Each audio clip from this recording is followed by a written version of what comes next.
Hello friends, last lecture में हमने 1 to 100 के जितने भी एमसीक्यूज थे वो कवर कर दिए थे। आज हम उससे आगे जो एमसीक्यूज बचे हुए थे उनको कवर करेंगे। ठीक है। लगभग कैश बुक तक जितने भी थे वो हमने कवर कर दिए थे। आज कैश बुक के बारे में जो कैश बुक के रिगार्डिंग जो एमसीक्यूज के उसके एमसीक्यूज और उसके आगे जो एमसीक्यूज वो वाले करेंगे। 101, question number 101। A company issues check to pay accounts payable. The effect of the transaction is। Company ने क्या कर दिया, चेक दे दिया किसको, अकाउंट पेएबल को। देखो यहाँ पे अकाउंट पेएबल वर्ड याद रखा है मैंने। Account payable is nothing but creditor, the account which we have to pay, that's our liability, that's creditor. अब अगर हमने क्रेडिटर को चेक दे दिया, इसका इफेक्ट क्या होगा। तो ऐसे कोई भी क्वेश्चन जो होगा तुमने क्या करना है, सिर्फ तुम्हें उसकी जर्नल एंट्री करनी है, तुम्हें खुद समझ आएगा।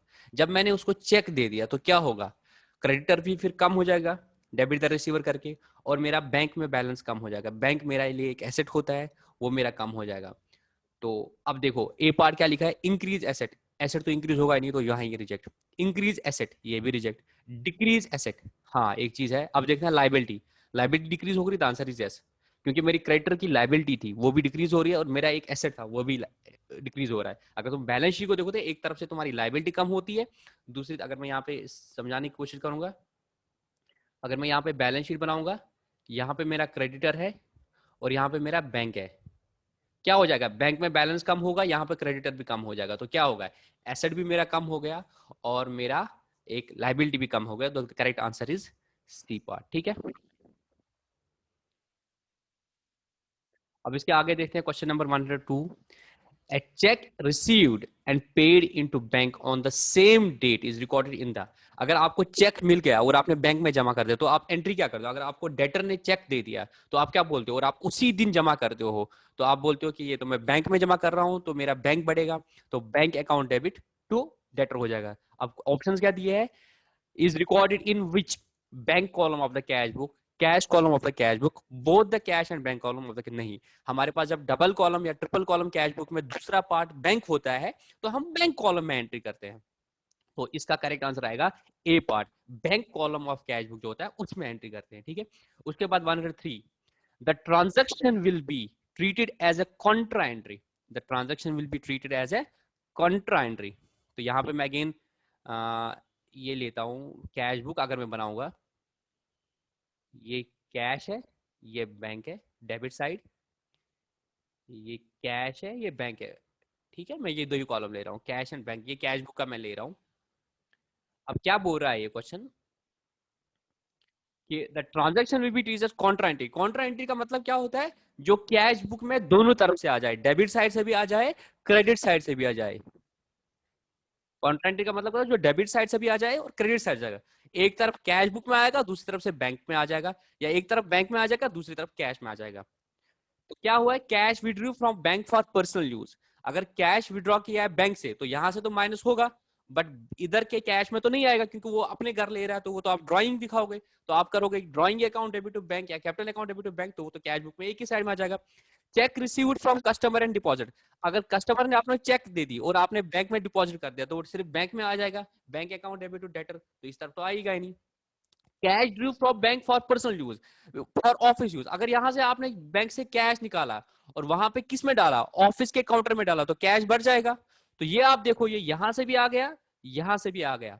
यहां पे बहुत ख्याल रखना है आपने कि ये जो आता है, एक तरफ से कैश में आएगा, दूसरी तरफ से बैंक से जाएगा, या एक तरफ से बैंक में आएगा, दूसरी तरफ से कैश जाएगा। अगर आपने कैश डिपॉजिट कर दिया बैंक में, ऑफिस का जो कैश आपको कलेक्ट हो गया दिन में, अगले दिन आपने बैंक में जमा कर दिया, तो आप क्या बोलोगे, कैश आपका कम हो गया और आपका बैंक में पैसा बढ़ गया, तो दोनों तरफ से एंट्री आ गई, उनको कंट्रा एंट्री बोलते हैं।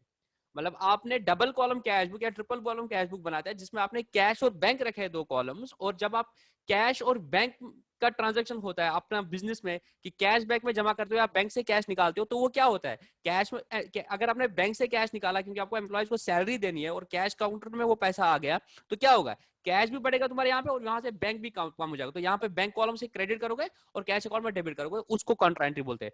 तो effect of the transaction counter when, the correct answer will be C part. ठीक है।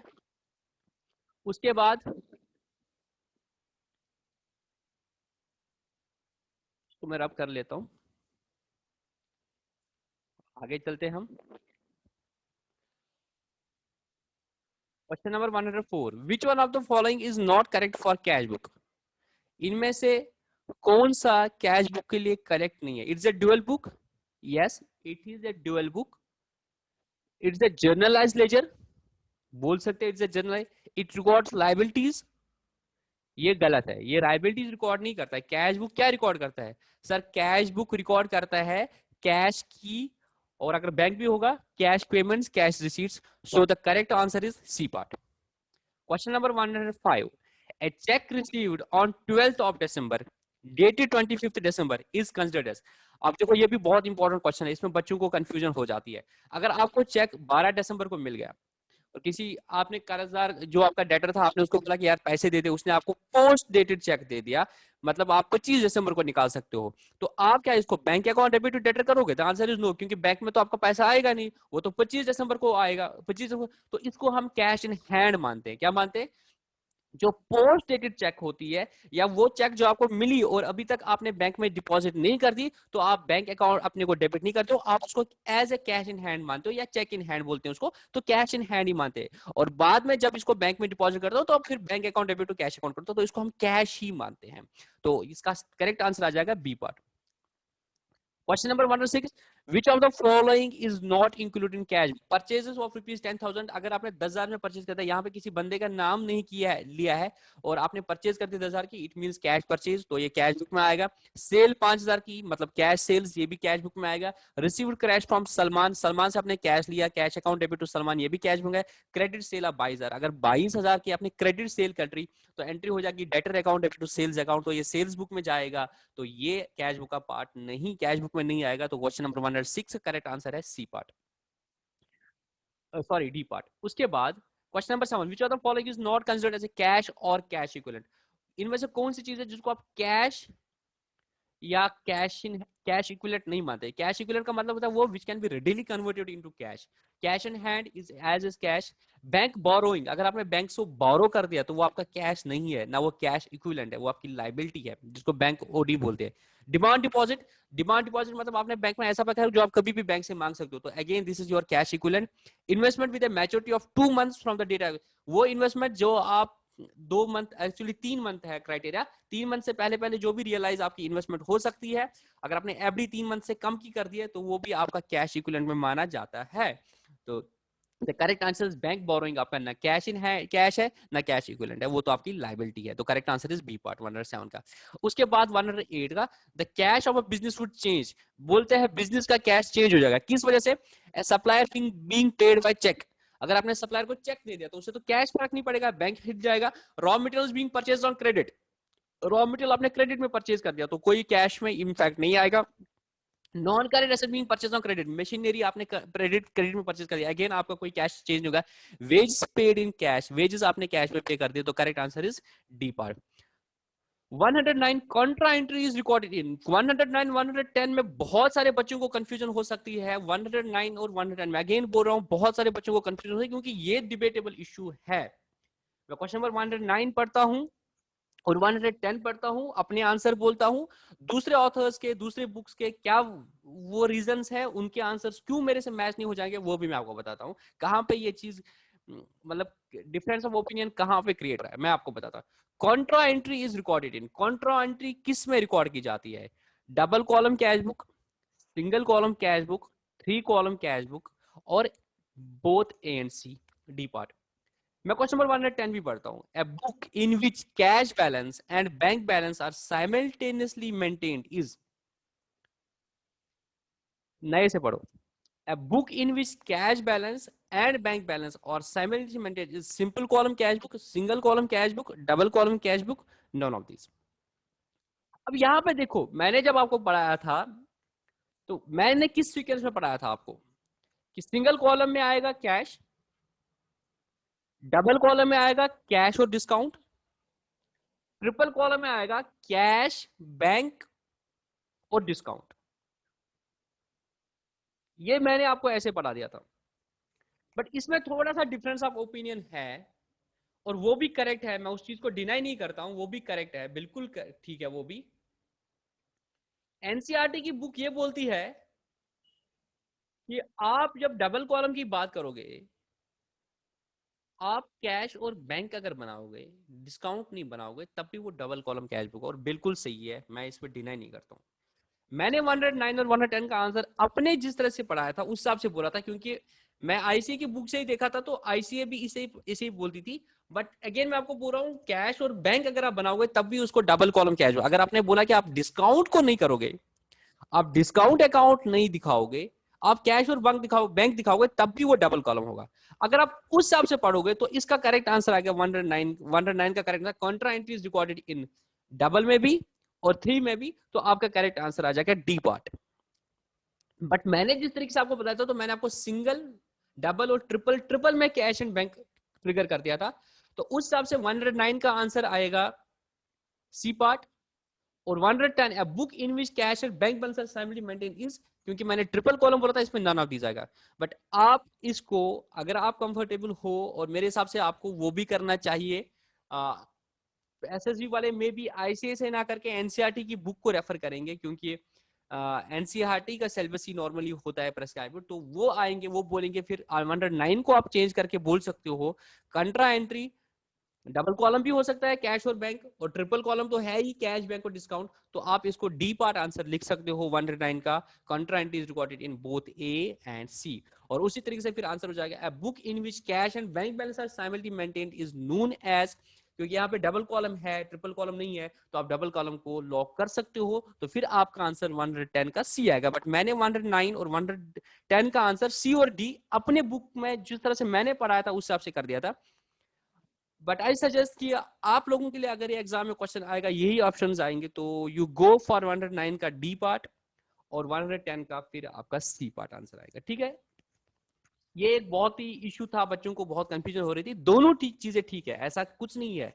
आप डबल कॉलम कैश और बैंक भी बोल सकते हो, और डबल कॉलम कैश और डिस्काउंट भी बोल सकते हो, और फिर ट्रिपल कॉलम में कैश बैंक और डिस्काउंट हो सकता है। तो दोनों चीजें सही है, डिपेंड करेगा वो बिजनेस क्या फॉलो करती है। ठीक है, तो आई होप आपको ये कंफ्यूजन दूर हुई होगी। तो ये भी हमने कवर कर दिया। 111 पे आ जाएंगे। If A business shows A debit balance in its own record of its bank balance, अगर वो बोलता है बैंक बैलेंस डेबिट साइड में, तो बैंक बैलेंस आपके बुक्स में आपका एसेट होगा, तभी डेबिट साइड होगा। डेबिट साइड में अगर आप बैंक बैलेंस दिखा रहे हो, तो cash account debit, bank account debit, मैं आपको बैंक को अपना एसेट मांगता हूँ, जिस तरह से मेरा कैश काउंटर में पैसा पड़ा, उस तरह मेरा बैंक अकाउंट में पैसा पड़ा, दैट्स माय एसेट। और अगर डेबिट बैलेंस है, इट मींस बैंक में मेरा पैसा पड़ा हुआ है। This indicates the business have a bank OD. OD is an liability, overdraft मतलब हमने ज्यादा निकाला है बैंक से, ये मतलब तो बिल्कुल नहीं है। The business is a debtor in the books of bank, ये भी बिल्कुल मतलब नहीं है। हम बैंक्स के बुक्स में डेटर नहीं है, हमारा ही पैसा पड़ा है। The business has money in the bank, तो correct answer is C part. 112 unfavourable balance और favourable balance. Unfavourable means which is not favourable to us, favourable में जो हमारे फेवर में है, मतलब जो which is positive for us. अगर unfavourable balance of cash in cash book है, मतलब अनफेवरेबल क्या बनेगा, नेगेटिव, फेवरेबल क्या मतलब पॉजिटिव। पॉजिटिव मींस डेबिट, और अनफेवरेबल तुम इसको ना नेगेटिव क्रेडिट बोल सकते हो अपने बुक्स के हिसाब से। अगर अनफेवरेबल बैलेंस है हमारा, अगर अनफेवरेबल बैलेंस है हमारा कैश बुक में कैश का, it means an expense, a liability, a gain और an asset। अगर अनफेवरेबल बैलेंस है तो ये हमारी क्या है, लाइबिलिटी। और कैश नहीं हो सकता डेफिनेटली, क्योंकि कैश तो कभी नेगेटिव होगा नहीं हमारा। तो इट मींस आपका ये कैश बुक का यहाँ पे मतलब है कि बैंक अकाउंट में आपका ओडी दिखा रहा है आपके बुक्स में, तो ये आपकी लाइबिलिटी बोली। तो इसका करेक्ट आंसर है B part. 113 when a company received cheque from customer, अगर आपने अब चेक रिसीव कर दी, उधर क्या था, मैं डेटर को क्रेडिटर को पे कर रहा था, यहाँ पे आपने कस्टमर ने आपको चेक दे दिया, तो डेटर ने आपको चेक दे दिया, तो आप एंट्री क्या करोगे, bank account debit to debtor. तो इससे क्या होगा, आपका एक एसेट बढ़ेगा बैंक, और आपका एक एसेट जो डेटर था वो कम हो जाएगा। तो एक एसेट बढ़ेगा, एक एसेट कम हो जाएगा। तो correct answer is A part, increase asset and decrease asset. Increase asset and liability है नहीं, इंक्रीज एसेट स्टॉक और इक्विटी है, वो भी नहीं है। तो correct answer is A part. उसकी वजह से आपका एसेट भी बढ़ेगा, एक एसेट बैंक बढ़ेगा और दूसरा एसेट डेटर आपका कम हो जाएगा। Cash book involves, cash book में क्या होता है सर, कैश बुक में पेमेंट भी होती है और रिसीट भी होती है, तो इसमें ज्यादा टाइम लगाने की जरूरत नहीं है। 114 का बी पार्ट आपका आंसर आ जाएगा। उसके बाद transaction will be treated as contra entry when cheque withdrew for domestic use, वो तो ड्राइंग बोलते हैं, वो तो कैश में आएगा नहीं। Cheque received from customer and deposit, ये तो सिर्फ बैंक कॉलम में आएगा। Cash redrew from bank for office use, तो correct answer is only C part. Question number 116, when a check is received from a customer and it is deposited into the bank for collection but ultimately returned dishonored, the customer account will be. अब देखो ये भी बहुत important है. When a check is received from customer, तो customer ने आपको check दे दिया and it is deposit in bank for collection, तो आपने इसको बैंक में डिपॉजिट कर दिया कलेक्शन के लिए.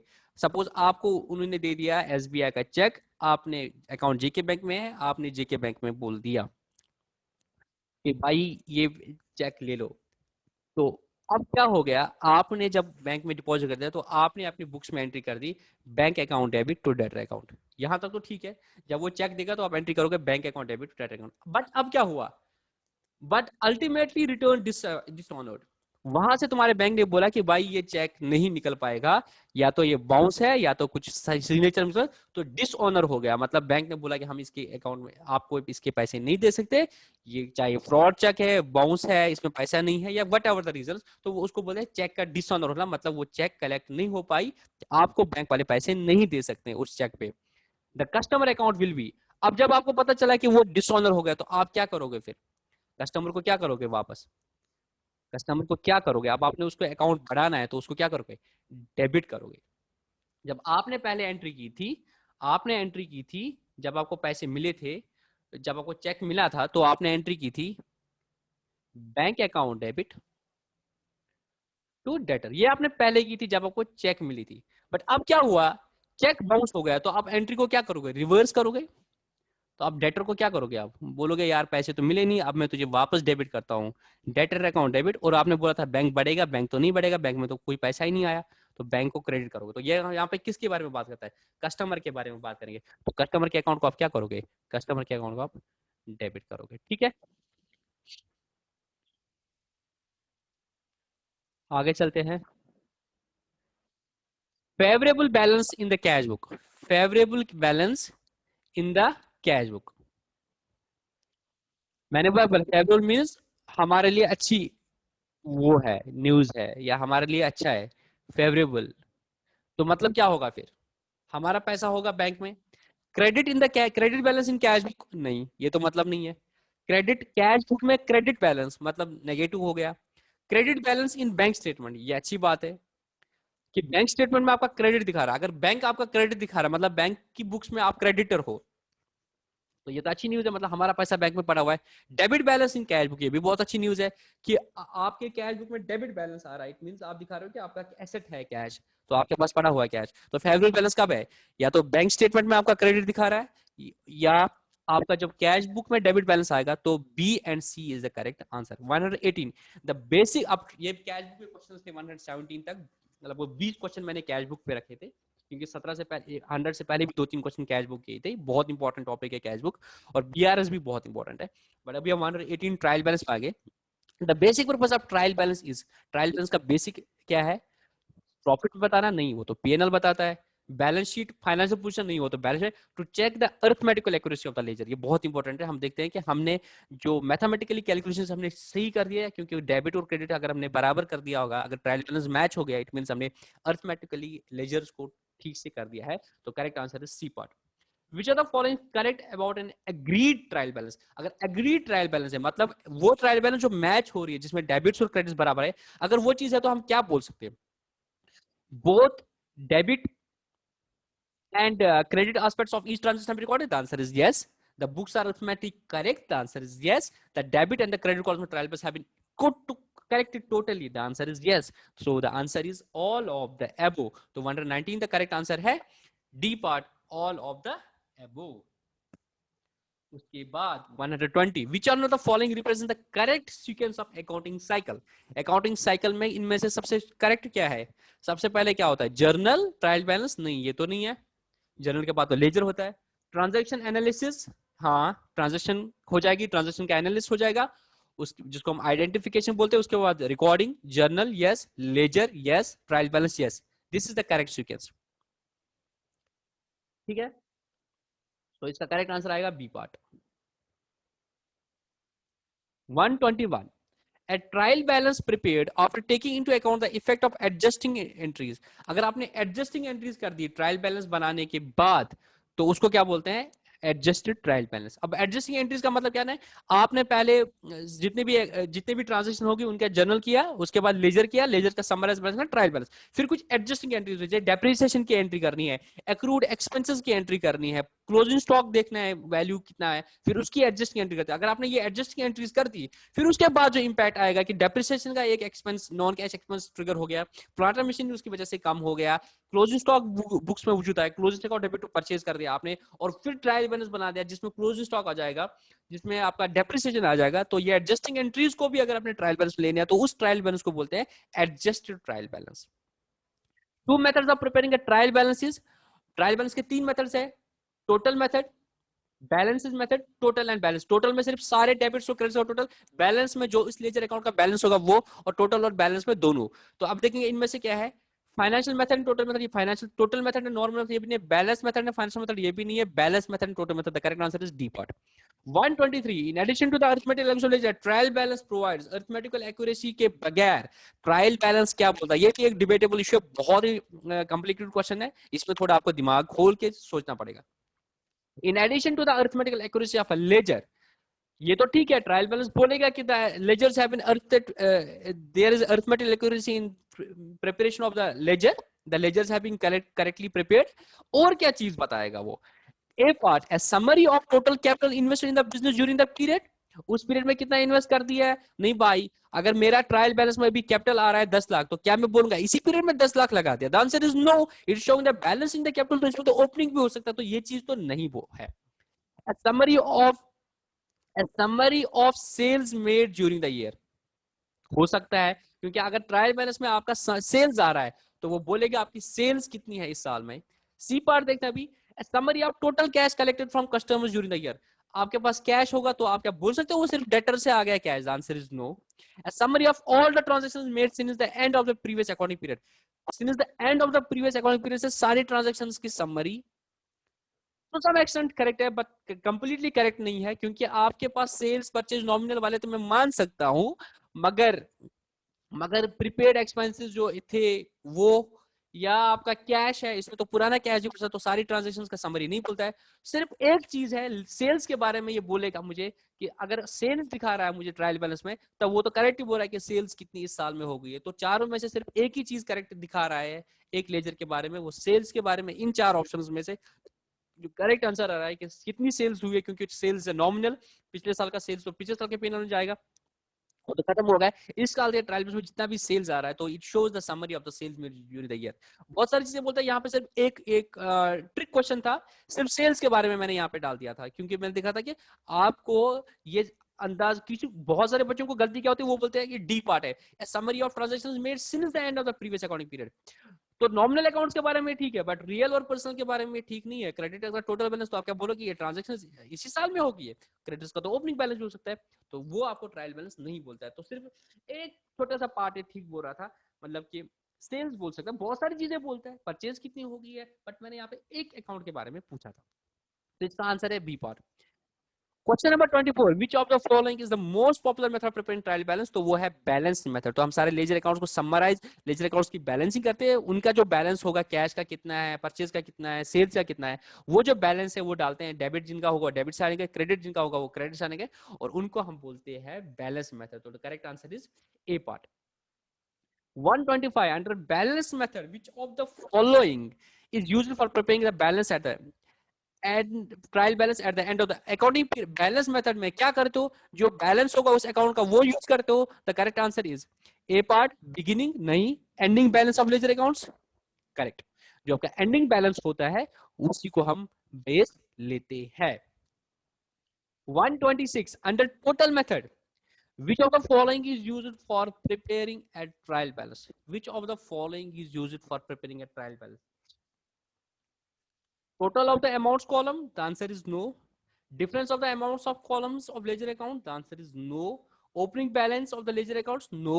Closing balance of the ledger, तो जो closing balance होगा, जैसे ऊपर क्वेश्चन था ending balance करके, इससे जो closing balance होगा उसके बेस पे लेते हैं। 127, which of the following is the journal entry will not be detected by the trial balance? अगर आपने journal entry में कोई error किया होगा वो trial balance से पता नहीं चलेगा। एक, debit part is over stated but credit part is correctly recorded. Over debit part आपने ज्यादा दिखा दिया तो डेफिनेटली डेबिट ज्यादा होगा, क्रेडिट कम होगा, तो वो आपका दिखा देगा, ट्रायल बैलेंस मैच नहीं होगा।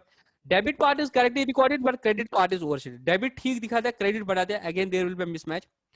Both debit and credit parts are overstated by the same amount. आपने डेबिट को भी 100 से बढ़ा दिया, क्रेडिट को भी 100 से बढ़ा दिया, तो इंपैक्ट क्या होगा? डेबिट क्रेडिट मैच हो गया, आपका ट्रायल बैलेंस से ये एरर पता नहीं चलेगा। Debit part is correctly recorded but credit part is understated. Debit part ठीक दिखाता है बट क्रेडिट पार्ट कम दिखाता है। तो ऊपर नीचे जब भी होगा तो वो ट्रायल बैलेंस से पता चल जाएगा, बट जब दोनों जगह से गलती हो गई होगी तो वो आपको पता नहीं चलेगा। तो correct answer is C part. 128, Which of the following will be placed in the credit column of the trial balance? तो ये भी बच्चों को कंफ्यूजन होती है, सर हम ट्रायल बैलेंस बनाएंगे, हमें समझ नहीं आता है डेबिट साइड से किसको डालेंगे, क्रेडिट साइड से किसको डालेंगे। हालांकि आपको ये ट्रायल बैलेंस बनाना नहीं आएगा, बट अगर आप ऐसे अकाउंटिंग सीख रहे हो तो आपको कंफ्यूजन हो जाएगी, ट्रायल बैलेंस में डेबिट किस तरफ आएगा, क्रेडिट किस तरफ। तो इसमें अगेन हम लास्ट लेक्चर में जो हमने बोला था एमसीक्यूज में कि किसी बच्चे ने भी बोला था सर क्लियर आप याद रखो, CLEAR। तो उसने जो बोला था मैं उसी चीज को यहाँ पे यूज करता हूं। उसने बोला था सी, हालांकि मैंने एक और तरीके से बोला था, उसने बोला सर आप क्लियर को याद रखेंगे हम सारे बच्चे, उसमें से CL और R, CL और R मतलब कैपिटल, लाइबिलिटीज और रेवेन्यू, ठीक है, या इनकम जिसको बोलते हैं। सर इनका तो क्रेडिट बैलेंस होता है हमेशा जब ये बढ़ते हैं, और EA जो एसेट्स है और एक्सपेंस है इनका तो डेबिट बैलेंस होता है जब ये बढ़ते हैं। तो आपको याद रखना है अगर ये बुक्स में है, इट मींस कैपिटल, लायबिलिटीज और रेवेन्यू या इनकम बोलो, इनका क्रेडिट बैलेंस होता है और एसेट और एक्सपेंस का डेबिट बैलेंस होता है। अब इसका आंसर तो ये आपको याद रखना है, एसेट और एक्सपेंस अगर है इट मींस वो बड़ी होगी तभी होंगी तो क्या होगा फिर डेबिट बैलेंस होगा, और कैपिटल हो, लायबिलिटीज हो, रेवेन्यू हो या कोई भी इनकम हो उनका क्रेडिट बैलेंस होता है। तो क्लियर आपने याद रखना है, CLR कलर और EA आपको रखना है एसेट एंड एक्सपेंस, उनका डेबिट बैलेंस होता है। अब देखो which of the following will be placed on the credit column of the cash book? Trial balance के क्रेडिट कॉलम में क्या आएगा? Purchase is an expense, rent is an expense, furniture is an asset, तो इनका तो debit balance होता है। Sales is revenue, इसका क्रेडिट बैलेंस होता है। तो correct answer is D part. 129 का इसी हिसाब से आंसर देंगे। विच of the following will place in the debit column of the cash book? Debit column में कैपिटल, सर कैपिटल का क्रेडिट, सैलरीज पेएबल, इसमें भी बच्चों को कंफ्यूज है, सैलरी है, salary is my expenses, salary payable is my liability, liability है तो क्रेडिट बैलेंस होगा। अकाउंट्स पेएबल मींस क्रेडिटर, तो क्या होगा? इसका भी आपका क्रेडिट बैलेंस होगा। ये आपकी लायबिलिटी है, ये अकाउंट्स पेएबल डेटर नहीं है। Accounts receivable means debtor, accounts payable means जो आपको पे करना है दैट्स योर लायबिलिटी, इसका भी क्रेडिट बैलेंस होगा। तो तीनों का क्रेडिट बैलेंस होगा, तो इसका करेक्ट आंसर आएगा D part, none of the above. ठीक है, आगे चलते हैं। 130, when closing stock is given in trial balance that it will affect, अगर क्लोजिंग स्टॉक ट्रायल बैलेंस में आ रहा है तो मैंने ये आपको दिखा दिया था, एक अलग से क्लिप भी रिकॉर्ड कर दी थी कि क्लोजिंग स्टॉक कब ट्रायल बैलेंस में आता है कब नहीं आता है। नॉर्मली तो क्लोजिंग स्टॉक आना नहीं चाहिए ट्रायल बैलेंस में, बट अगर आता है इट मींस आपने एक एंट्री पास कर दी है। आपने पहले क्या किया था, परचेज को सारा एक्सपेंस माना था, फिर आपने बोला था नहीं नहीं कुछ कुछ स्टॉक तो मेरा बचा है, तो आपने एंट्री कर दी closing stock account debit to purchase. तो परचेज को आपने जब नेट कर दी है तो इट मींस अब क्या होगा, क्लोजिंग स्टॉक पड़ा है, परचेज नेट पड़ी है। जब आप इसके बाद ट्रेडिंग अकाउंट बनाओगे तो वहां पे आप नेट परचेज दिखाओगे, रेवेन्यू में से आप नेट परचेज लेस करोगे तो आपका आएगा फिर और ओपनिंग स्टॉक भी उसको लेस करोगे तो क्लोजिंग स्टॉक ऑलरेडी एडजस्ट किया गया है तो आपका फिर जीपी आएगा। तो वो closing stock trial trading account में दोबारा नहीं जाता है, वो मैंने अच्छे से आपको समझा दिया है। तो सिर्फ वो directly closing stock as an asset balance sheet में आता है। तो इसका करेक्ट आंसर है बी पार्ट। समझ नहीं आया इधर तो मेरी लेक्चर पड़ी हुई है कंसेप्ट में जाके कि why closing stock is not appearing in the trial balance, वो देख लेना तो आपको क्लियर हो जाएगा। इसका करेक्ट आंसर बी पार्ट है। ए डेबिट टू एन अकाउंट में, अगर किसी अकाउंट में डेबिट कर दिया तो क्या हो सकता है, increase expense, the answer is yes, decrease asset, the answer is no, increase income, the answer is no, increase liability, answer is no. अगर डेबिट किया है तो करेक्ट आंसर इसमें से एक ही आ रहा है, उसका इंपैक्ट एक चीज हो सकता है जरूर, एक एक्सपेंस इंक्रीज हो सकता है। ये देखो बहुत इंपॉर्टेंट है, prepayment of insurance premium will appear in the balance sheet and in the insurance account respectively as, अगर आपने इंश्योरेंस प्रीमियम पे कर दिया, अगर आपने नॉर्मली इंश्योरेंस प्रीमियम पे कर दिया वो आपका एक्सपेंस होता है, मगर आपने प्रीपेमेंट कर दिया, सपोज आपने 1 अगस्त को 1 अक्टूबर को इंश्योरेंस पे कर दिया 1 साल के लिए, बिजनेस का कोई भी इंश्योरेंस आपने पे कर दिया 1 साल के लिए 1 अक्टूबर को, तो इसमें अगर आप देखोगे इस साल का पीरियड कितना है 31 मार्च तक, तो 6 महीने तो इस साल के हैं, 6 महीने अगले साल के लिए। अगले साल आप तो मैचिंग कंसेप्ट से क्या बोलोगे, अगर आपने 10,000 का, मैं यहाँ पे दिखाता हूँ आपको ये क्वेश्चन, इसमें भी बच्चों को डाउट हो सकता है, मैं बताता हूँ क्या मतलब है इसका। अगर आपने 10,000 का इंश्योरेंस पे कर दिया है 1 साल के लिए, मगर ये आपने पे कर दिया 1 अक्टूबर को अप टू 30 सितंबर, पर यहाँ पे 31 मार्च आएगा तो मैचिंग कंसेप्ट बोलेगा इस साल का इंश्योरेंस खर्चा इस साल का, और इस साल का इंश्योरेंस इस साल का खर्चा।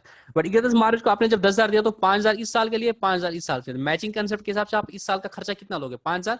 5,000 को क्या दिखाओगे, उसको बोलते हैं प्रीपेड इंश्योरेंस, तो वो आपका एसेट कहलाता है, वो यहाँ पे आपको एज एन एसेट दिखाना है, और वो इस साल का खर्चा बनेगा। तो यहाँ पे आप क्या दिखाओगे, एज एन एसेट, और उसका क्या होगा, डेबिट बैलेंस होगा, एसेट का डेबिट बैलेंस होगा। तो करेक्ट आंसर है प्रीपेड इंश्योरेंस आपका एसेट रहेगा, क्योंकि वो अगले साल का खर्चा होगा, तो इस साल की बैलेंस शीट में वो आपका एसेट दिखेगा, will appear in the balance sheet as an asset।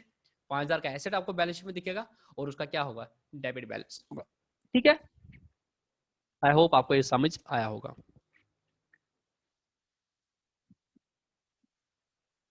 इसके बाद आगे चलते हैं 133।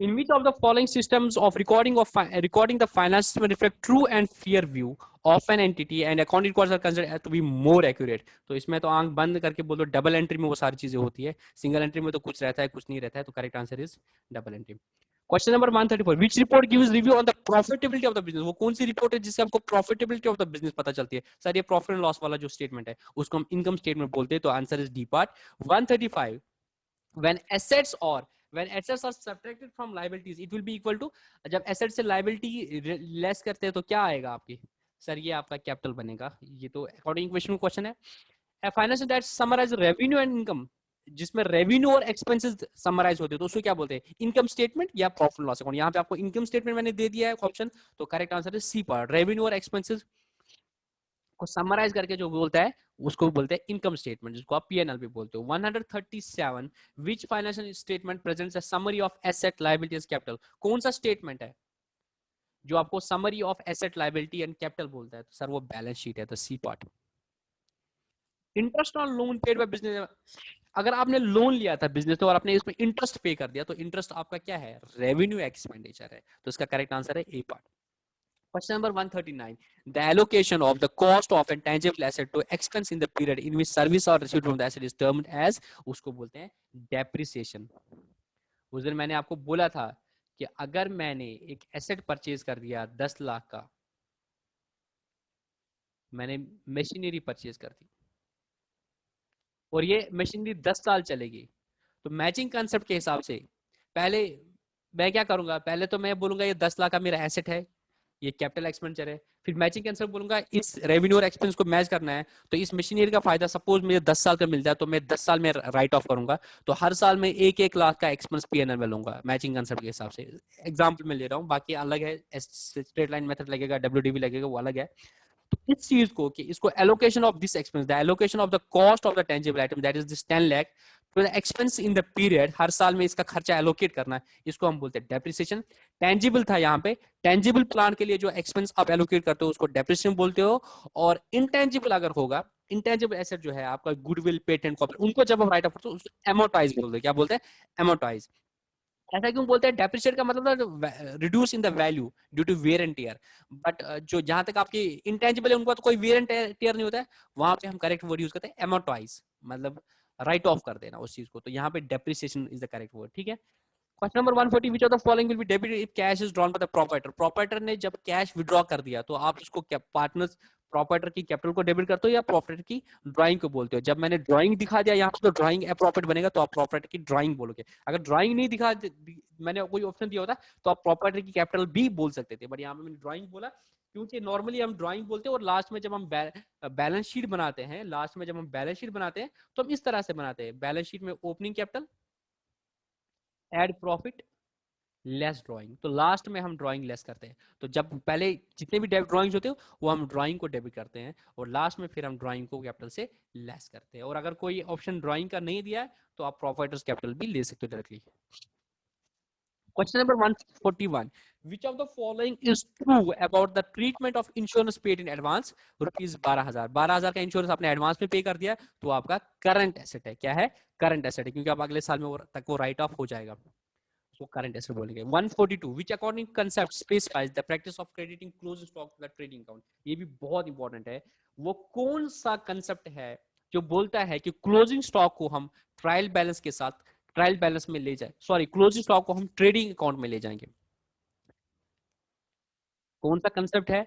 कॉस्ट कंसेप्ट नहीं सर, कॉस्ट कंसेप्ट बोलता है एसेट्स को आपके कॉस्ट पे दिखाना है। गोइंग कंसेप्ट नहीं सर, गोइंग कंसेप्ट बोलता है इंडेफिनिट रियलाइजेशन, सर रियलाइजेशन बोलता है जब रेवेन्यू रियलाइज होंगे तभी उसको बुक्स में दिखाना है। मैचिंग कंसेप्ट, मैचिंग कंसेप्ट के बारे में थोड़ा ध्यान देंगे। रेवेन्यू और एक्सपेंस को मैच करना है। यहाँ पे आपने परचेज को सारा एक्सपेंस माना था पहले, फिर बोले नहीं नहीं नहीं मेरा नेट परचेज तो इतना ही होगा है, तो आप बोलोगे उस परचेज को मैं कम करूंगा, जो फाइनल एक्सपेंसेस आपके हैं उतने ही उस साल के पीएनएल में जाएंगे, उतने ही उस साल के ट्रेडिंग अकाउंट में जाएंगे जो नेट खर्चे हो गए। तो डेबिट साइड ने आपने 10 लाख का खर्चा डाला, उसमें से बोला 2 लाख का स्टॉक आपके मौजूद है तो उसको क्रेडिट कर दिया ताकि मैचिंग कंसेप्ट बराबर आ जाए। नेट एक्सपेंसेस आपका सिर्फ 8 लाख चाहिए, तो the correct answer is matching concept. 142 बहुत इंपॉर्टेंट है। 143. Which of the following would not be considered as component of cost of stock? जब आप कॉस्ट ऑफ स्टॉक की बात करते हो, कॉस्ट ऑफ गुड्स सोल्ड की बात करते हो, तो मतलब वो कौन कौन से खर्चे हैं जो कॉस्ट का part, cost of the goods का पार्ट बनेगा? मतलब कौन से बनेगा? वो डायरेक्ट एक्सपेंसेस जितने भी होंगे वो सारे पार्ट बनेंगे। आप देखेंगे जो इनडायरेक्ट एक्सपेंस है वो पार्ट ऑफ द कॉस्ट नहीं बनेगा। अब उसके हिसाब से क्वेश्चन को देखो। ट्रांसपोर्टेशन इनवर्ड कॉस्ट, उसको फ्रेट इनवर्ड बोलते हैं, वो डेफिनेटली आपका एक्सपेंस बनेगा, that will be your part of the cost of the goods. तो ये तो होगा इंपोर्ट ड्यूटीज। अगर आपने गुड्स को इंपोर्ट कर दिया तो इंपोर्ट ड्यूटीज आपको पे करनी पड़ती है पोर्ट ऑफिस पे। Again that is the cost of the goods, because जितने भी खर्चे आपको लगे उस गुड्स को रेडी टू सेल कंडीशन में लाने के लिए, वो सारे आपके क्या रहेंगे? वो सारे आपके कॉस्ट ऑफ द गुड्स बनेंगे। ठीक है। Salaries of the selling staff, selling staff के सैलरीज आपका इनडायरेक्ट एक्सपेंसेस है, जो उसका पार्ट नहीं बनेगा। Purchase price, purchase price is, तो परचेज प्राइस है ही, इनवर्ड फ्रेट भी है, इंपोर्ट ड्यूटीज में, they all are the part. Purchase price is the cost of the goods plus these are the direct expenses. तो A B और D तो बनेगा बट सी नहीं बनेगा। यहाँ पे बच्चों को मैं ये भी बताऊंगा, बहुत सारे बच्चे क्या कर रहे हैं, ऑपरेटिंग नॉन ऑपरेटिंग एक्सपेंस के बारे में कंफ्यूज हो रहे हैं। ऑपरेटिंग नॉन ऑपरेटिंग मैं आपको लिख के देता हूँ, कोई भी क्वेश्चन आपको नहीं आएगा। वो कॉस्टिंग में होता है वो सारा बंदा। तुम लोगों ने जो सीखना है वो डायरेक्ट और इनडायरेक्ट एक्सपेंसेस सीखना है। डायरेक्ट एक्सपेंसेस वो सारे एक्सपेंसेस जो उस प्रोडक्ट की कॉस्ट का पार्ट बनते हैं, उस प्रोडक्ट को सेल्स कंडीशन, सेलिंग कंडीशन तक, रेडी टू यूज तक जितने भी खर्चे होते हैं वो उसकी कॉस्ट बन जाती है। इनडायरेक्ट एक्सपेंसेस जिनका उस प्रोडक्ट के साथ कोई लेना देना नहीं होता है, जो जनरल होते हैं, जैसे salary of selling staff, rent of the office, interest on loan, ये सारी चीजें आपके इनडायरेक्ट एक्सपेंसेस होते हैं। बट वो सारे जो आपके फैक्ट्री में उस प्रोडक्ट पे, अगर आप मैन्युफैक्चरिंग हो, नहीं तो आप ट्रेडिंग करते हो, तो उस गुड्स को अपनी दुकान तक लाने के लिए जितने भी सारे खर्चे हो जाए वो आपके क्या हो जाएंगे, आपको उसका पार्ट बनेंगे, वो डायरेक्ट एक्सपेंसेस कहलाते हैं। तो आप डायरेक्ट और इनडायरेक्ट एक्सपेंस को समझो, ऑपरेटिंग नॉन ऑपरेटिंग के चक्कर में मत पड़ो। ठीक है। Question number 144, if sales revenue is 4 lakh, ये भी बहुत अच्छा क्वेश्चन है।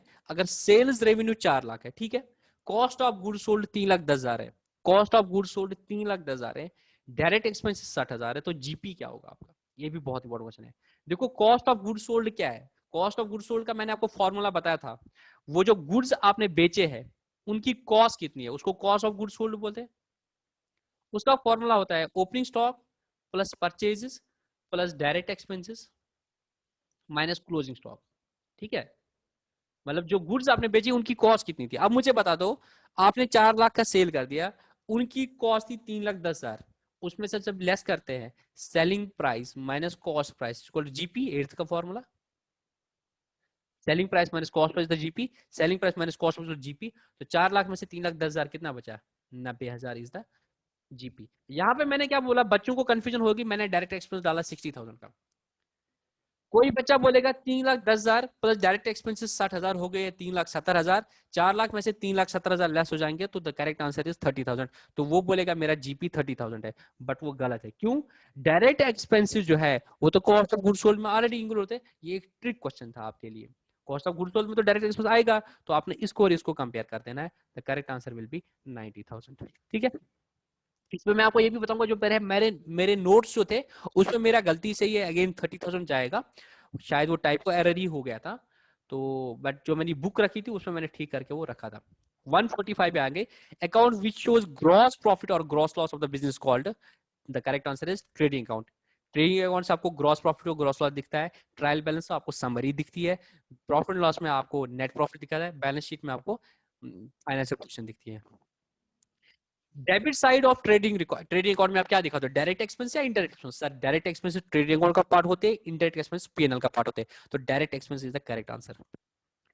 Carriage outwards, carriage outwards, carriage inwards मतलब फ्रेट जो आपको लगा उस माल को कहां तक लाने के लिए, उस माल को कहां तक लाने के लिए, अपने दुकान तक लाने के लिए। पर जब आपने सेल कर दी उसके बाद आपको कैरेज आउटवर्ड्स पे करना पड़ा, तो that is your indirect expenses. अगर आपने उसको बोला कि ठीक है, आपने कस्टमर को माल भेजा और बोला कि तुम्हारे दुकान तक पहुंचाने का किराया मेरे जिम्मे है, आपका सेल अलग है, बट जो आपका फ्रेट आउटवर्ड देना पड़ा वो आपका इनडायरेक्ट एक्सपेंस होगा। तो carriage outward is an example of indirect expense. Carriage inwards is an example of the direct expense, वो उस प्रोडक्ट की कॉस्ट में ऐड हो जाएगा। 148, the unfavorable balance of the profit and loss account should be unfavorable balance। अगर unfavourable balance है, it means unfavourable balance का मतलब क्या होता है सर? अनफेवरेबल बैलेंस का मतलब होता है लॉस। क्या मतलब होता है? अनफेवरेबल का मतलब क्या होता है? लॉस, मतलब नेगेटिव। नेगेटिव प्रॉफिट लॉस मतलब लॉस शुड बी। अगर लॉस है तो वो किस में लेस करते हैं सर? वो जो ओनर होता है उसकी कैपिटल में से लेस करते हैं, और अगर प्रॉफिट होता है वो ओनर की कैपिटल में से ऐड करते हैं, जैसे मैंने अभी दिखा था बैलेंस शीट में ऐड करते हैं। और लॉस होगा तो माइनस करेंगे, तो क्या करेंगे? Subtracted from the capital. We can say that business in the profit कब? जब इनकम एक्सपेंडिचर ज्यादा होगी। ये ऑलरेडी ये क्वेश्चन आया था, तो इसका करेक्ट आंसर है, इसका करेक्ट आंसर है C part. What type of expenses are paid out of GP? GP से क्या expenses लेस करते हैं sir? All the indirect expenses are deducted from the GP. So general expenses yes, financial expenses yes, selling expenses yes. The correct answer is all of them. General expenses जो general में आपके खर्चे हुए थे जो किसी हेड में नहीं आ गए। Financial expenses मतलब इंटरेस्ट ये सारे चीज, और सेलिंग एक्सपेंस जो सेल्स के कंटेक्स्ट में होते हैं डायरेक्टली, मतलब ये सारे इनडायरेक्ट एक्सपेंसेस हैं। 151, which of the following is an example of operating expenses? जो आपकी ऑपरेटिंग एक्सपेंसेस है बिजनेस में, उनका क्या एग्जांपल आएगा? Purchase of office equipment, purchasing operating equipment, ये आपका एसेट है। परचेजिंग ए व्हीकल, ये आपका एसेट है, ये आपका ऑपरेटिंग एक्सपेंस नहीं है। Purchasing cleaning services, buying a computer, computer भी आपका एसेट है, तो क्लीनिंग सर्विसेज जो आप करते हो वही आपका ऑपरेटिंग एक्सपेंस है। बाकी जो आपके तीनों है वो एसेट नहीं है, वो एक्सपेंस नहीं है, वो आपके एसेट है। तो correct answer is C part. 151 का करेक्ट आंसर आपको आया सी पार्ट। ठीक है। Repair charge of old furniture is, अगर आपके रिपेयर चार्जेस है ऑफिस के ओल्ड फर्नीचर जो रिपेयर चार्जेस है, देखो एसेट को रेडी टू यूज तक जितने भी खर्चे हो जाएंगे वो कैपिटलाइज होते हैं। Once asset ready to use हो उसके बाद जितने भी इसमें रेवेन्यू खर्चे हो, मतलब रिपेयर एंड मेंटेनेंस के खर्चे होते हैं, वो आपके रेवेन्यू एक्सपेंडिचर होते हैं। किस कोई भी ये नहीं बोल सकता कि नहीं वो कैपिटल होते हैं। किसी ने बोला था बट वो गलत बोल रहे हैं। आपने जब रिपेयर्स करती है मशीनरी, देखो देखो मैं आपको बताता हूँ यहाँ पे, ये आपको बहुत इंपॉर्टेंट समझना है यहाँ पे बात को। आपने जब एसेट लाया तो किस वैल्यू पे दिखाओगे सर? उसको रेडी टू यूज तक जितने भी खर्चे हो जाएंगे वो कैपिटलाइज होते हैं। वंस रेडी टू यूज हो गया उसके बाद जब उसमें कुछ नॉर्मल वेयर टियर हो गया तो वो आपका रेवेन्यू एक्सपेंस माना जाता है, रिपेयर्स एंड मेंटेनेंस। तो आपने जब एसेट लाया आपने सारे खर्चे कैपिटलाइज कर दिए, बट उसके बाद चलाते रहे, बीच में खराब हुआ कुछ ठीक करा दिया, वो आपका रेवेन्यू एक्सपेंडिचर है। मगर अगर आपने एक सेकंड हैंड स्कूटर परचेज कर दिया और उसके बाद उसमें कुछ और खर्चे कर दिए ताकि फिर रेडी टू यूज बन जाए, वो खराब था, उसमें कुछ एक्सीडेंट वाली गाड़ी थी, आपने उसको ठीक करा दिया, मतलब आपने किसी की गाड़ी परचेज की तो वो एक्सीडेंट वाली गाड़ी थी, तो जो आपने उसको पैसे दिए प्लस जो खर्चे लगे, तो रेडी टू यूज तक जितने भी सारे खर्चे वो सारे कैपिटल हो सके। बट आपकी अपनी गाड़ी थी, खुदा ना खास्ता उसका एक्सीडेंट हो गया, वहां पे जो खर्चे हो गए वो रिपेयर एंड मेंटेनेंस में जाएंगे, वो उससे आपको कोई एसेट में वैल्यू एडिशन नहीं होगी, कोई फ्यूचर इकोनॉमिक बेनिफिट्स नहीं होंगे उससे, तो वो आप कैपिटलाइज नहीं करते हो। तो ये इसका रिपेयर चार्जेस कर दिया, तो इसका ए पार्ट है correct answer. Capital profit is profit on, देखो रेवेन्यू प्रॉफिट मतलब जो आपकी ऑपरेशन से आपका प्रॉफिट आता है, आपका मेन बोन टू है सेल ऑफ गुड्स, तो वहां से जो आपको आएगा वो रेवेन्यू प्रॉफिट है। मगर आपका आपके पास प्लांट एंड मशीनरी है, आपने उसको बेच दिया, फिक्स्ड एसेट है उसको बेच दिया, वहां से कोई प्रॉफिट आया तो वो आपका कैपिटल प्रॉफिट बोलता है। तो sale of fixed asset is the correct answer. Profit and loss statement को क्या बोलते हैं सर? इसको स्टेटमेंट ऑफ इनकम भी बोलते हैं, स्टेटमेंट ऑफ ऑपरेशन भी बोलते हैं, स्टेटमेंट ऑफ अर्निंग भी बोलते हैं। तो 154 का बट ये सारी चीजें भी आ सकती है, बट कहीं पे स्टेटमेंट ऑफ ऑपरेशन यूज नहीं करते ना, स्टेटमेंट ऑफ अर्निंग यूज करते हैं, सिर्फ स्टेटमेंट ऑफ इनकम यूज करते हैं इसमें। तो इसका करेक्ट आंसर है बी पार्ट 154 का स्टेटमेंट ऑफ इनकम। ठीक है, हो सकता है फॉरेन कंट्रीज में स्टेटमेंट ऑफ अर्निंग भी बोल सकते हैं, बट कभी बोलते नहीं है इसको। It is known as statement of earning is correct अगर आप बोल सकते हो, statement of operation is correct, but हमेशा हम यहाँ पे इंडिया में इसको स्टेटमेंट ऑफ इनकम ही बोलते हैं। तो इसका करेक्ट आंसर आएगा B part. Which are indirect expenses, salaries, insurance, rent, ये सारे तो इनडायरेक्ट एक्सपेंसेस है। Discount receivable is example of, discount आपको मिल गया तो ये आपकी क्या है, इनकम है। तो पहले एक्सपेंस तो है नहीं, आपको डिस्काउंट मिल गया, इनकम है। डायरेक्ट है इनडायरेक्ट है, द आंसर इज इनडायरेक्ट। ये आपका इनडायरेक्ट इनकम है। आपका डायरेक्ट इनकम आपकी सेल्स है, बाकी जो आपका एंसिलरी आ जाएंगे वो आपकी इनडायरेक्ट इनकम होती है। आपका मेन गर्ज तो ये नहीं होता ना डिस्काउंट कमाना, डिस्काउंट आपको मिल गया कभी तो ये आपका इनडायरेक्ट इनकम है। विच of the following shows the companies financial position, तो फाइनेंशियल पोजीशन कौन बोलता है, balance sheet. 158 which of the following items of balance are useful in evaluating a company's liquidity, company की लिक्विडिटी कौन कौन से है सर, वो क्या है, करंट एसेट्स और करंट लायबिलिटीज। लिक्विडिटी मतलब आपके पास कितने कैश या कैश इक्विवेलेंट रिसोर्सेज है, तो वो होता है करंट एसेट और करंट लायबिलिटी से पता चलता है कि क्या कंपनी उस पोजीशन में है कि ये अपने डेट्स पे कर सकते हैं, शॉर्ट टर्म डेट्स पे, उसको लिक्विडिटी बोलते हैं। तो इसका करेक्ट आंसर है B part. 159 in which of the following auditor's remuneration payable is shown, और आपका ऑडिटर है, आपको उसकी सैलरी देनी है तो वो आपकी लाइबिलिटी है, तो ये आपका करंट लाइबिलिटी है क्योंकि एक साल के अंदर अंदर पे करते हो। तो इसका 159 का करेक्ट आंसर आएगा A part in balance sheet under the head current liabilities, क्योंकि ऑडिटर्स का सैलरी आपको जो देना है, उसका रेम्यूनरेशन जो देना है वो आपकी लाइबिलिटी है। अगर आपने अभी तक नहीं दिया तो ये आपकी करंट लाइबिलिटी, तो एक साल के अंदर अंदर तो पे करोगे ही, अदरवाइज तो ऑडिटर ऑडिट ऑब्जर्वेशन निकाल देगा।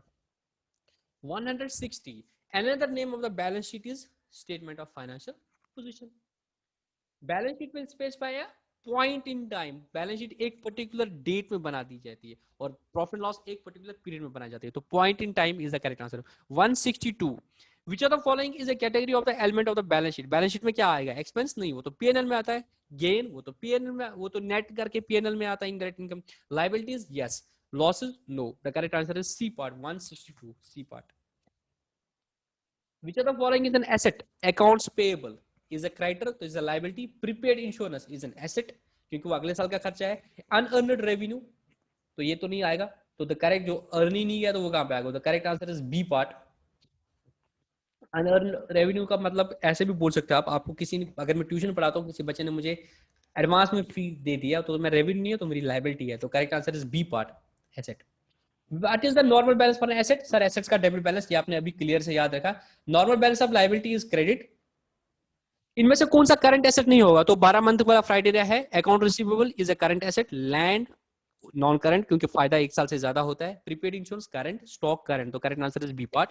विच of the following is not an example intangible asset, the answer is land, this is a physical appearance. Which of the following is business liability, business के लिए लायबिलिटी कौन सी है, land building cash asset है, creditor is liability. Which of the following is not a current asset, तो answer is furniture, बाकी सारे तो करंट एसेट है। विच of the following is not a tangible asset, the answer is goodwill, current asset is stock, liability is current liability is creditor, क्योंकि debenture long term loan हमें long term में पे करना पड़ता है, क्रेडिटर हमें short term में पे करना पड़ता है, उसको करंट लाइबिलिटी बोलते हैं। करंट एसेट डज नॉट इनकर, कार, कार आपका फिक्स्ड एसेट होता है, वो करंट एसेट नहीं होता है। तो ये आपका हो गया 173 तक बैलेंस शीट है, ठीक है। अब बहुत इंपॉर्टेंट है बैंक रिकंसिलिएशन स्टेटमेंट, जब आप देखते हो आपका कैश और बैंक कॉलम आपका मैच नहीं होता है तो उसके लिए आप बैंक रिकंसिलिएशन स्टेटमेंट बनाते हो। तो 174 पे हम आ जाते हैं। The main purpose of preparing a bank reconciliation statement is, क्या पर्पज है, नो द बैंक बैलेंस, नहीं, वो तो बैंक स्टेटमेंट पता है। To know the balance of the bank statement, नहीं। To correct the cash book, नहीं। To identify the cause of difference between cash book and bank statement, ये cash book और bank statement अलग अलग क्यों है, क्या रीजन है, वो आपको कैश बुक की बैंक रिकंसिलिएशन स्टेटमेंट से पता चलता है। करेक्ट आंसर इज 174 का D part. Bank reconciliation statement is, अच्छा इसमें भी बच्चों को डाउट होगा, मैं आपको बता रहा हूँ, 175 इसमें भी डाउट हो सकता है। 175 में bank reconciliation statement is part of bank statement, part of cash book, separate statement, sub division of journal. मैंने इसका आंसर 175 का सी पार्ट रखा है एज सेपरेट स्टेटमेंट, बट आप इसको पार्ट ऑफ कैश बुक भी बोल सकते हो, पार्ट ऑफ बैंक स्टेटमेंट बिल्कुल नहीं है। कुछ बुक्स में इस पर लिखा होगा शायद पार्ट ऑफ कैश बुक, तो आप इसको पार्ट ऑफ कैश बुक भी मान सकते हो। इसके बारे में अलग से भी मैं ग्रुप बुक में डाल दूंगा। मैं बताता हूँ क्यों, प्रैक्टिकली मैं बताता हूँ क्या होता है।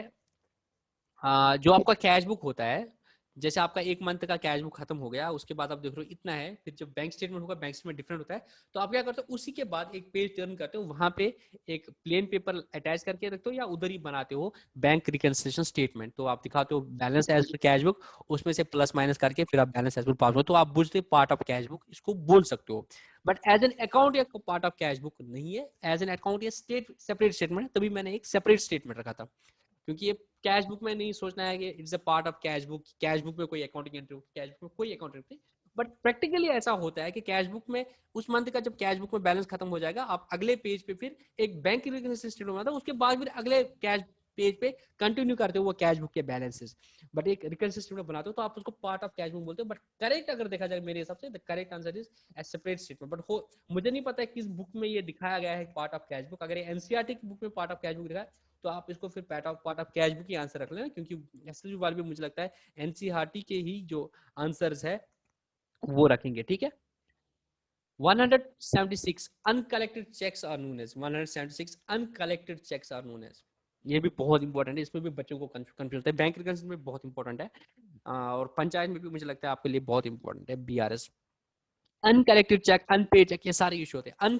अनकलेक्टेड चेक मतलब वो चेक जो कलेक्ट नहीं हुए, मतलब आपने कलेक्शन पे भेजी है, अभी कलेक्ट नहीं हुआ, आपने कलेक्शन पे भेजी है, मतलब आपने बैंक में डिपॉजिट कर दी है, आपने बैंक में डिपॉजिट की है कलेक्शन के लिए, बट अभी कलेक्ट नहीं हुई है, उसको हम क्या बोल सकते हैं? उसको हम आउटस्टैंडिंग चेक बोल सकते हैं? नहीं। उसको हम अनक्लियर चेक बोल सकते हैं? हाँ, फील आता है। आउटस्टैंडिंग चेक नहीं। तो इसका करेक्ट आंसर है अनक्लियर चेक, जो आपका अभी क्लियर नहीं हुआ है। नॉर्मली कौन से होते हैं? जब डिफरेंट ब्रांच के, अगर आपका अकाउंट, अगर आपका अकाउंट एसबीआई में है, जेके बैंक में है, और आपको किसी ने एसबीआई का चेक दे दिया है, तो वो आप क्या कर सकते हो, आप उसको अपने जेके बैंक में डालोगे, वो उसी दिन क्रेडिट नहीं हो जाएगी, बिकॉज जेके बैंक वो क्लियरिंग हाउस में भेजेगा, उसमें 2-3 दिन का टाइम लगेगा। तो तब तक वो आपको क्या बोलोगे, उसको आप बोलोगे ये अनक्लियर चेक है। तो उसका करेक्ट आंसर आएगा बी पार्ट 176 का। फेयरवेल बैलेंस मैंने ऑलरेडी डिस्कस कर दिया। फेयरवेल मतलब मींस आपका ही पैसा पड़ा हुआ है। तो क्रेडिट बैलेंस इन कैश नहीं, credit balance in bank statement yes, debit balance in cash yes.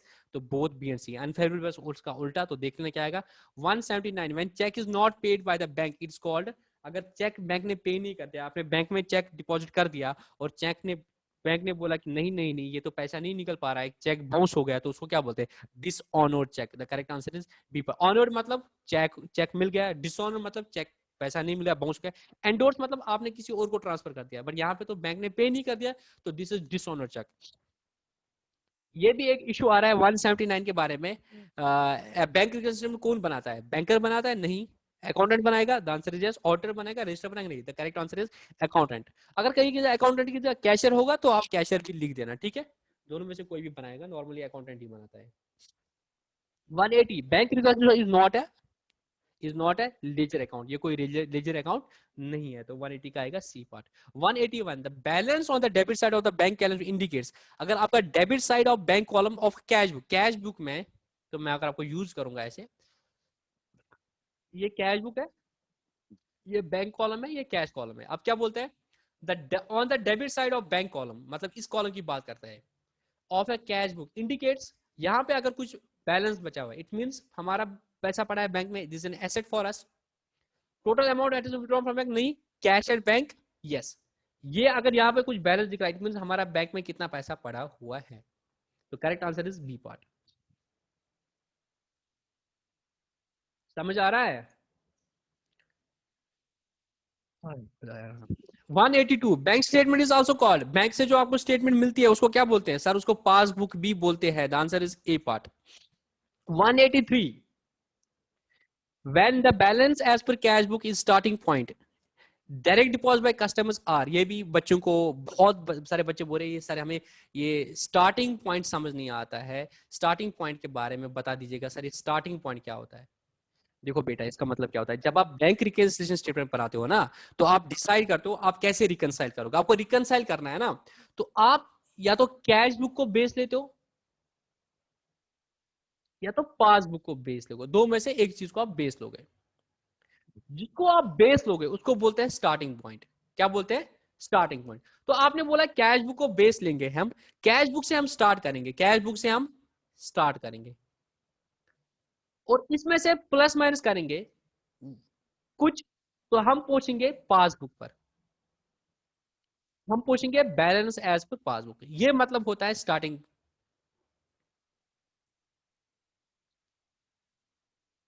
When the balance as per cash book is starting point. समझ आ रहा है चाहिए कि जब बात कर रहा है बैंक रिकंसिलिएशन की, जब आप बैंक रिकंसिलिएशन करोगे, जब आप बैंक रिकंसिलिएशन करोगे और आपने स्टार्ट कैश बुक से किया है, मतलब कैश बुक में आपको फिर प्लस और माइनस इस तरीके से करना है कि आपको दिखना चाहिए कि पासबुक में क्या बैलेंस है, जो पासबुक से मैच हो जाएगा, तो आप बोलोगे yes we have successfully reconciled the balance between the cash book and the passbook. अब कैश बुक से आप स्टार्ट करोगे। अब देखो डायरेक्ट डिपॉजिट बाय कस्टमर और, अब डायरेक्ट डिपॉजिट बाय कस्टमर मतलब आप देख रहे हो कैश बुक और पासबुक तो मैच नहीं हो रहा है। क्यों नहीं मैच हो रहा है? One of the reason is, एक कस्टमर ने डायरेक्टली 10,000 रुपया, सपोज एग्जांपल में देता हूं, 10,000 रुपये डायरेक्टली कस्टमर ने बैंक में जमा कर दिए है। क्या आपने कैश बुक में उसकी एंट्री की थी? The answer is no. अब आप रिकंसिलिएशन स्टेटमेंट कर रहे हो, आप दिखा रहे हो कैश बुक में आपका 10 लाख पैसा पड़ा, 1 लाख पैसा पड़ा हुआ है। अब मुझे बता दो, आपको पूछना है कि पासबुक में कितने पैसे होंगे, रिकंसिलिएशन करना है। डायरेक्टली कस्टमर ने डिपॉजिट कर दिया, आपने कैश बुक को बेस लिया 1 लाख रुपया, तो जो उसने 10,000 रुपया डिपॉजिट किए थे तो उसको क्या करोगे कैश बुक में? सर उसको ऐड करेंगे, तो हम ऐड करेंगे 10,000, कितना हुआ? 1,10,000। तो अब अगर हम बैंक अकाउंट देखेंगे, पासबुक देखेंगे, पासबुक में कितना होगा? 1,10,000। कैसे? एक तो 1 लाख हमारी बुक्स में भी दिखा रहा है, उसके बगैर क्या एडिशनल चीज हुई है सर? पासबुक में एक एडिशनल चीज हुआ है, कस्टमर ने डायरेक्टली 10,000 रुपया जमा कर दिया जो हमने नहीं एंटीसिपेट किया था। आज जब हम रिकंसिलिएशन कर रहे हैं और हम कैश बुक को स्टार्टिंग पॉइंट लेते हैं, तो कैश बुक में वो 10,000 ऐड करेंगे, हम तभी पहुंच जाएंगे कि पासबुक में कितना बैलेंस है। तो पासबुक में होगा 1,10,000। तो इसका मतलब होता है when the balance as per the starting point, मतलब आप रिकंसिलिएशन कर रहे हो, आपको स्टार्टिंग पॉइंट क्या ले रहे हो? Cash book. अब कैश बुक में वो चीज नहीं हुई है, तो वो सारी चीजें जो बैंक में हो गई थी बट आपके कैश बुक में नहीं हुई थी, उनको ऐड करेंगे अगर उससे बड़ा था, और उल्टा अगर था तो उसको माइनस करेंगे। जैसे बैंक ने चार्जेस लगाए थे, आपने चार्जेस नहीं लगाए थे, तो आप क्या करोगे? आपके कैश बुक में ज्यादा पैसा दिखा होगा, तो आपको क्या करोगे? माइनस करोगे। तो जो बैंक में हुआ है यहाँ नहीं हुआ है, जैसा ट्रीटमेंट बैंक में हुआ है वैसा ट्रीटमेंट भी यहाँ पे करोगे जब आप कैश बुक को स्टार्टिंग पॉइंट लोगे। और अगर आप बैंक को स्टार्टिंग पॉइंट लोगे, तो बैंक से वो चीजें जो कैश बुक में नहीं हुई थी वापस करोगे। अगर बैंक में बड़ा था, रिकंसिलिएशन करने के लिए कैश बुक में जा रहे हो, तो लेस करोगे। वो बैंक में अकाउंट में लेस नहीं करते, वो स्टेटमेंट में लेस करते हैं, ताकि आप फिर ठीक आ जाएगा। तो यहाँ पे इसका direct deposit by customer add करोगे, क्योंकि कैश बुक में आप चेंजेस कर रहे हो। आई होप आपको ये समझ आया होगा, क्योंकि ये भी मैंने देखा था बहुत सारे बच्चे पूछ रहे थे।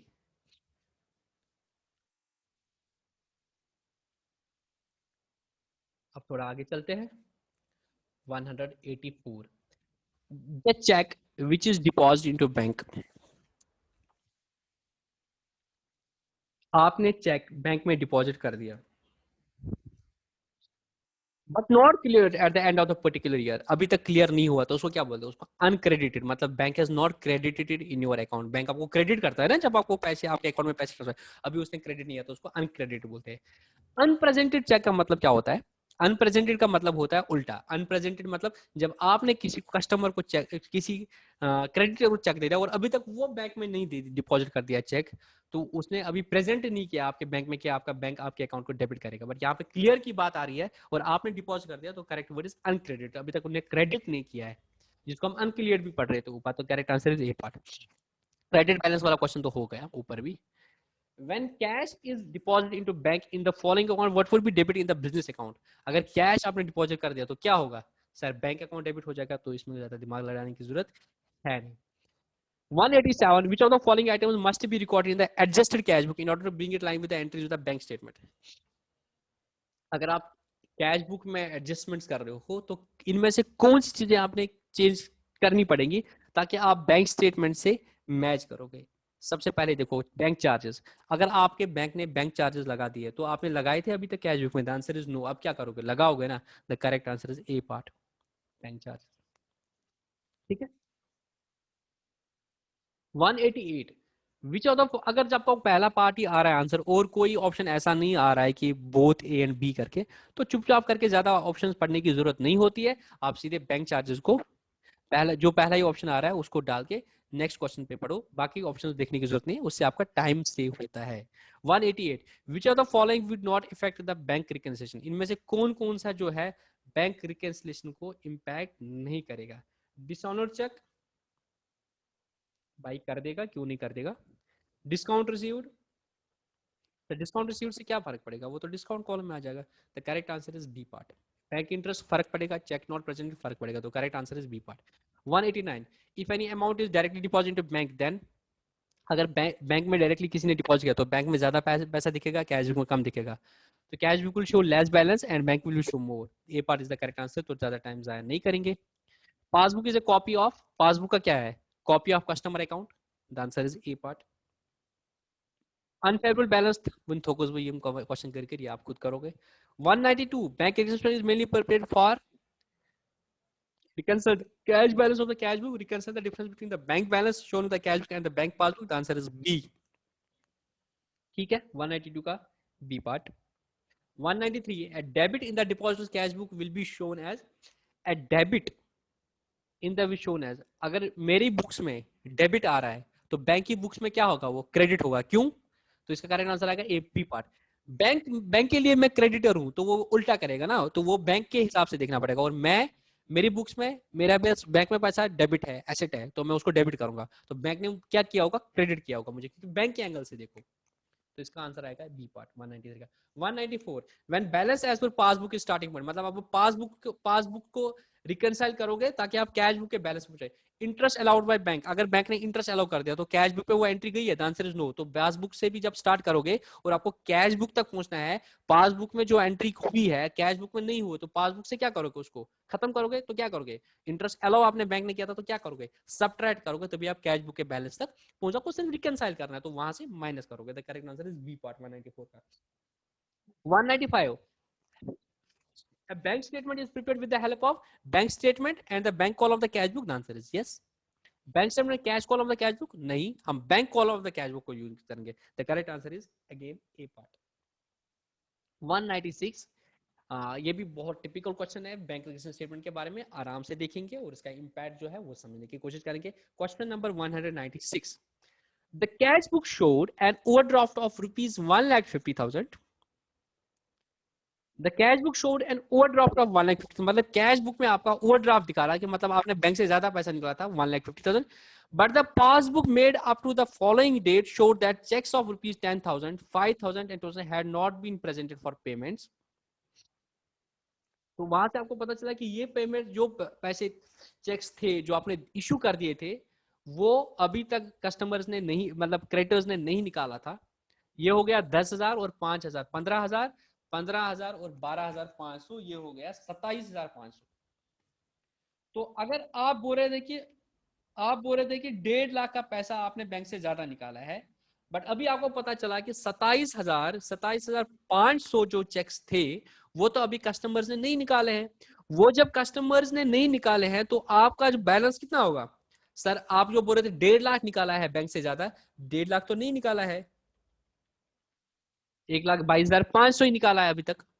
अब आगे देखो क्या है, and the cheque of paid into the account had not been cleared, but 4,000 का चेक जो आपने बैंक में डिपॉजिट कर दिया था, आप बोलते थे कि बैंक में ये आ गया है पैसा बट अभी तक नहीं आया, तो माइनस करेंगे उसको, तो 122,500 माइनस 4,000, तो 1,26,500 आपके बैंक अकाउंट में डेबिट दिखाएगा। बैंक के हिसाब से आपने कितना पैसा निकाला है, 126,500। कैसे, आपने बोला था 150, आपने बोला था बैंक से मैंने 150 निकाला, मतलब चार, ठीक है ऐसे पकड़ लो, आपने बोला था 150 आपने बैंक से निकाला है, राइट, मगर लास्ट वाली लाइन पढ़ो, 4,000 का चेक आपने बैंक में डिपॉजिट कर दिया, तो आपने बोला था ये तो बैंक ने क्रेडिट किया होगा, बट अभी बैंक ने क्रेडिट नहीं किया, तो कितना हुआ 150 ये और 4,000 वो, मतलब 154, बट उसमें से आप देख रहे हो 27,500 तो निकला ही नहीं है, तो 150 मोर से 27,500 लेस करो, तो टोटल कभी कितना निकला अभी बैंक से 126,500, तो इसका करेक्ट आंसर है C part. 197 when drawing up a bank reconciliation if you start with a debit balance as per the bank statement, मतलब आपने बैंक स्टेटमेंट को क्या किया है, स्टार्टिंग पॉइंट लिया और वहां पे डेबिट बैलेंस है, मतलब ओडी आपका अनप्रेजेंटेड चेक। अगर अनप्रेजेंटेड चेक है फिर क्या करोगे बताओ? चेक अभी अनप्रेजेंट हुआ है, अभी अनप्रेजेंट हो गया है चेक, अभी तो निकाला नहीं कस्टमर ने, तो आप उसको क्या करोगे? ऐड बैक करोगे, ताकि आपको जो डेबिट है वो थोड़ा कम हो जाएगा। तो इसका करेक्ट आंसर आएगा ए पार्ट। अभी अनप्रेजेंटेड चेक है, आपके कस्टमर ने चेक नहीं निकाला है, आपको लगा था निकाला था, आप उस बैलेंस को ऐड करोगे। If you start with a debit balance as per the bank statement 197 का, if you start with a debit balance as per bank statement का डेबिट बैलेंस है, द अनप्रेजेंटेड चेक्स, वो चेक्स जो आपने customer को दिए but अभी तक प्रेजेंट नहीं हुई है, तो उसको क्या करोगे? उसको आप क्या करोगे? उसको आप ऐड बैक करोगे। एक मिनट, 197 का मैंने ए पार्ट रखा है, but it should be if you start with debit balance as per the bank statement. अगर आपने बैंक स्टेटमेंट के डेबिट बैलेंस के स्टार्ट करोगे 197, एक मिनट में हेल्प लेता हूँ इसका। आपका सपोज 50,000 का डेबिट बैलेंस है और आपके चेक्स है सपोज 20,000 के, और वो अभी आप तक प्रेजेंट नहीं हुए हैं, तो आप उसको क्या करोगे? आप उसको सबट्रैक्ट करोगे। 197 का आप बी पार्ट आंसर रख लेना, ठीक है? मैं इसको अभी ग्रुप में भी डाल दूंगा। क्वेश्चन नंबर 197 का आपको मैं समझाता हूं। अगर आपका डेबिट बैलेंस है as per bank, starting point आपने बैंक कर दिया है और उसमें आपका डेबिट बैलेंस आ रहा है 50,000 रुपया, और आपको क्या, अच्छा ओके ओके, ठीक ठीक ठीक, आंसर ठीक है। Okay this fine, this fine, ये मैंने ठीक रखा है उधर, मैं थोड़ा सा कंफ्यूज हो गया था। आपका 50,000 रुपया सपोज डेबिट बैलेंस है बैंक में, और अनप्रेजेंटेड चेक्स हो गई है, मतलब अभी वो निकला नहीं है चेक, अभी कस्टमर ने नहीं निकाला, बट आपने कैश बुक से तो लेस कर दिया होगा, तो आपको क्या करना पड़ेगा? बैंक इन्वेस्टमेंट में और बढ़ाना पड़ेगा, ताकि आपकी बुक्स में क्या होगा? डेबिट, आपकी बुक्स में जो ओवरड्राफ्ट होगा वो ज्यादा होगा, बैंक ने अभी तक नहीं किया था, तो उसको क्या करना पड़ेगा? ऐड करना पड़ेगा। तो वो आपका जो 50,000 था आपकी बुक्स में, वो 70,000 होगा, तो 50,000 को वो 20,000 और बढ़ाना पड़ेगा, क्योंकि आपको कैश बुक तक पहुंचना है। तो 50,000 प्लस वो 20,000 जो आपने चेक्स दे दिए बट अभी तक बैंक में नहीं निकले हैं, तो बैंक में तो और ओडी आएगा। तो आपकी कैश बुक में 70,000 दिखा रहा होगा बट बैंक में 50,000 दिखा रहा है, तो उन 20,000 को भी बढ़ाना पड़ेगा। तो ये ठीक है, 197 का ये पार्ट ये। तो ये आपका बीआरएस तक कंप्लीट हो गया, 197 तक। अब 198 to start a partnership, what should be a minimum number of partners, तो 2 है। What type of agreement is used to form a partnership? Written, written और ओरल, या बोथ, कुछ भी हो सकता है, रिटर्न भी हो सकता है, ओरल भी हो सकता है एग्रीमेंट। इन पार्टनरशिप, पार्टनरशिप में जो पार्टनर्स की लाइबिलिटीज होती है वो लिमिटेड होती है, अनलिमिटेड होती है, या बोथ होती है? अनलिमिटेड होती है। अनलिमिटेड लाइबिलिटी का मतलब क्या है? आपके अगर बिजनेस में लॉसेस हो गए, आपको अपने घर की जो पर्सनल प्रॉपर्टी है वो भी बेच के बिजनेस के खर्चे पे करने पड़ेंगे, अगर वो पूरे नहीं होती। आपकी लाइबिलिटी अनलिमिटेड। सिर्फ कंपनीज में और लिमिटेड लाइबिलिटी पार्टनरशिप में लाइबिलिटीज लिमिटेड होगी, बाकी नॉर्मल बिजनेस में या आपकी पार्टनरशिप में जो लाइबिलिटी होती है वो अनलिमिटेड होती है। इसका मतलब क्या होता है? कल को लॉस हो गए, तो आपका बिजनेस में लॉस हो गया, तो आपके जो कर्जदार है, क्रेडिटर्स है, वो आपके कोर्ट पे ले जाएंगे और कोर्ट आपको बोलेगा आप घर से जो है आपका घर बार सब कुछ बेच के लोगों को पैसे पे करो, आपकी लायबिलिटी अनलिमिटेड होती है। तो इस तरह से हमारा जो 101 टू 200 क्वेश्चंस है वो कंप्लीट हो जाएंगे। नेक्स्ट लेक्चर में हम 201 टू 300 जो है वो कंप्लीट करेंगे, ठीक है।